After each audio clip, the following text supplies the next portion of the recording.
বয়স আমার বেশি না, ওগো কতুরির মা, চুল কইরা পাইকা গেছে বাতাসে।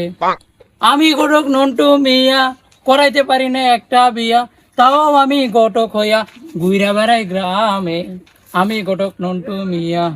উফ, রোদ টোদ নাই, ছাতিটা আজাইলে ছাতিটা হয়ে যাবো গা।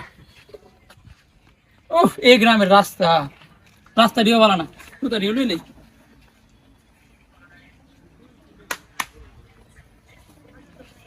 আরে ঘটক নন্টু মেয়ে নেই রে। আরে সাসাদি, কি মনে করে আমার কাছে আইলাই? আরে আমার তো আগের দিন নাই রে নন্টু, চাইলে তো একটা বিয়ে করতাম না। তোর বাতিজির লিগে তুই একটা জামাই দেখ, 99টা বিয়া তো ভাঙ্গে গেছে গা, 100 নম্বর বিয়াটা নিয়ে তুই লাগাইতে পারো। আমি ঘটক নন্টু মিয়া, করাইতে পারি না একটা বিয়া, তাও আমি ঘটক। আমার কাছে একটা জামাই আছে, আয়নার মতো ফর্সা, তাল গাছের মতো লম্বা, হিরা আলমের মতো তার গুণ।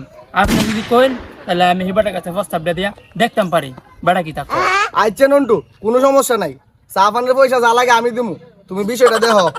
জি খা, কোনো সমস্যা নাই, আমি বিষয়টা দেখতেছি খা। নন্টু কাহা, তুমি কিন্তু আমার জিয়ের বিষয়টা দেখো ভালো করে। আচ্ছা গা, চিন্তা করেন না, কোনো সমস্যা নাই। আপনি আমার বিষয়টা দেখুন, আমি আপনার বিষয়টা দেখুন। অন আমার একখানে যাইতে হইব, এবার একটা কল আছে, এটা বিয়ার গটকালি করতে হইব। অন আমি জায়গা পরে আপনার লয় কথা কম জায়গা খা।